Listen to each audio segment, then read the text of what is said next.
communal gardens.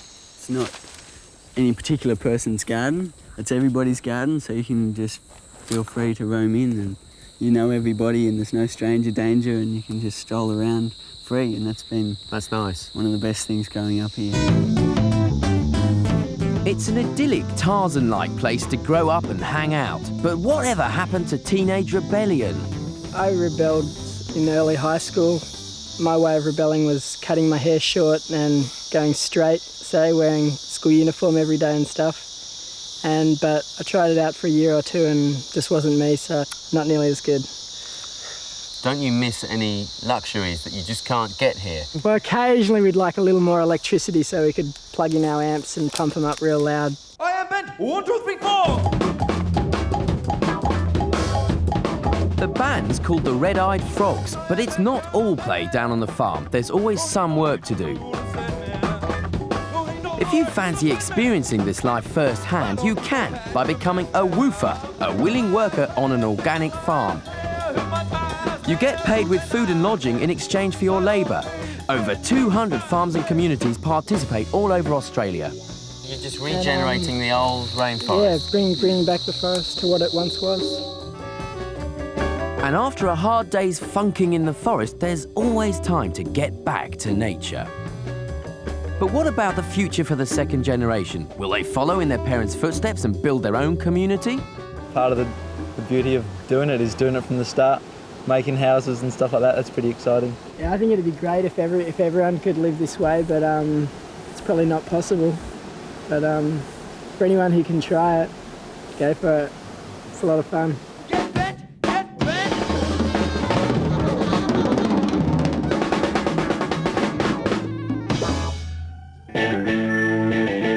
More from Australia later, but first we head off to the good old USA.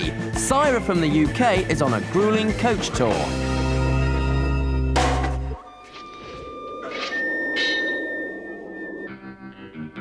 Hi, I'm Syra One, I'm 27 years old, I'm from London, England, I'm a student, and I'm with Kentucky Tours, and we're going through the Wild West in the US of A for £379 for a week.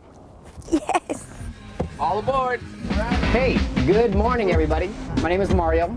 I'm your tour manager. I'll be with you for 7 days. And our coach driver here is Steve.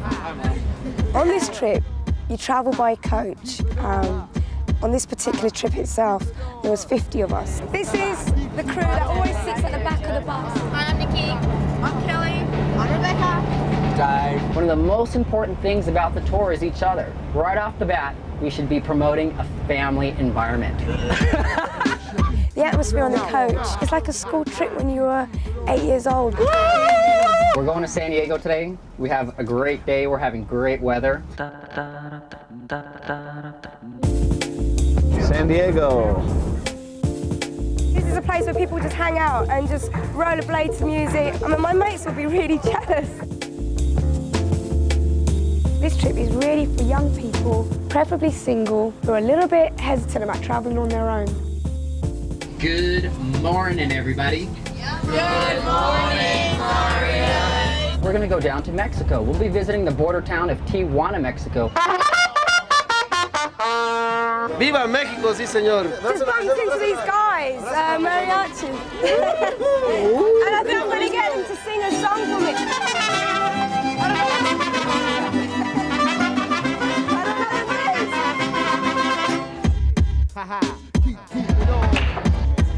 This tour is really, really hectic. It's bigger than me. You get up sort of 6 o'clock in the morning, you have a really full day, it's all scheduled. We're off to Phoenix, that's our next stop. Arizona. Yeah, we're going to have a super time there. Howdy. Arizona is the Wild West. Wow, this is really bumpy. Oh my God. I carry the gun because if one of these rattlesnakes were to strike you, inject the venom into you, normally what I'd do is just shoot you. Route 66.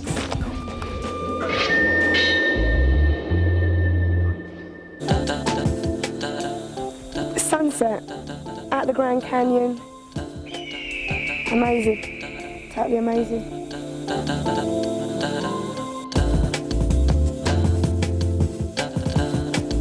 Good morning, everybody.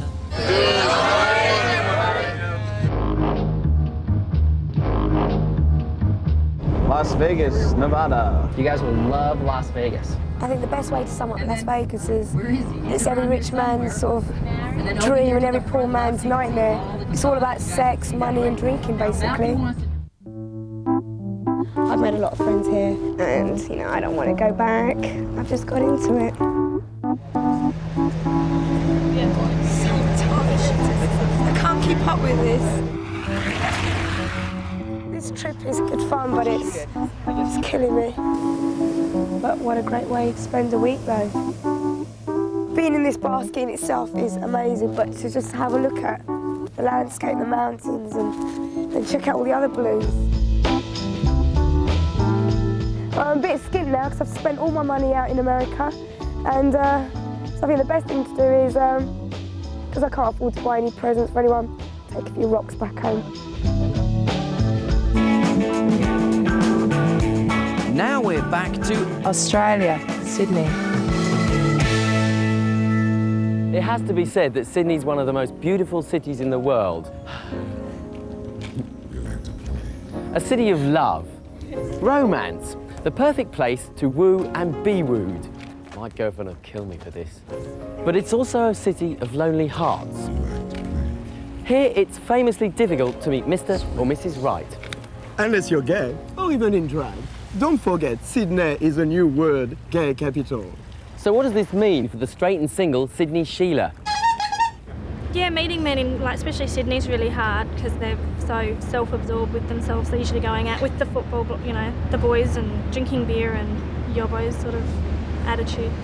Don't you like that? No, not particularly, no. Now, if you see a good-looking guy in Sydney, the chances are he's generally gay. They tend to take a lot more pride in themselves. Gay, married, or an axe murderer, yes, it's probably true.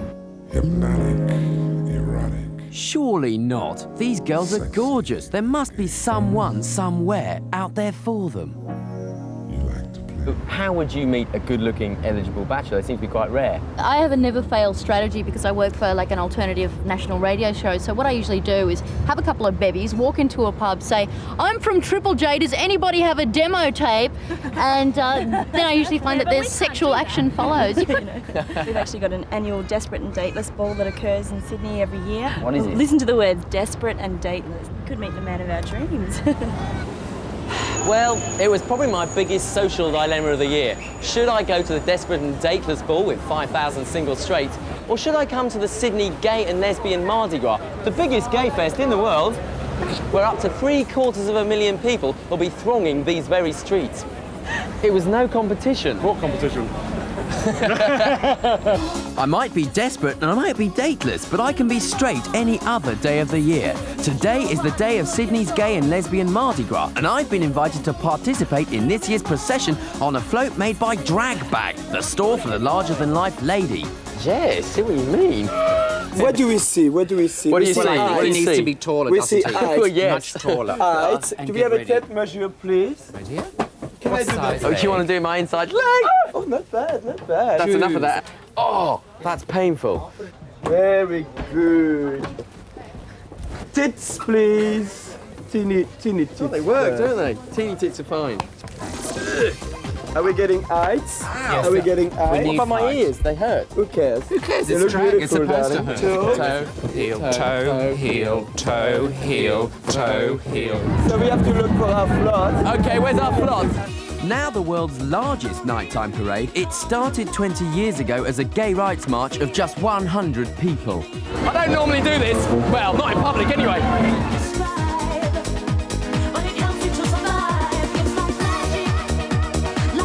Today, the politics are still important. Being gay remains illegal in the state of Tasmania. But it's really just one great big stonker of a party with 750,000 guests. Happy Mardi Gras, Daniela. Happy Mardi Gras. Happy Mardi Gras to you. Happy La-di-da. We're on bucking horses. That's right. Buck me, buck me. Well, let's go mount. Okay, we'll mount. Come on, mount.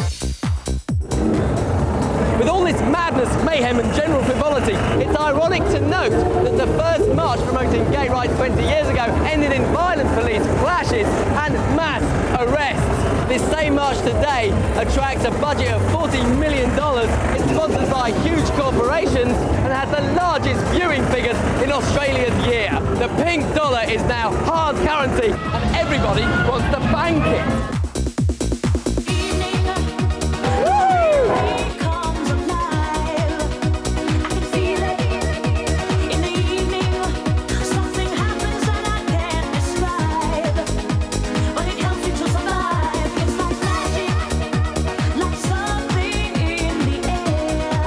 My feet are killing me.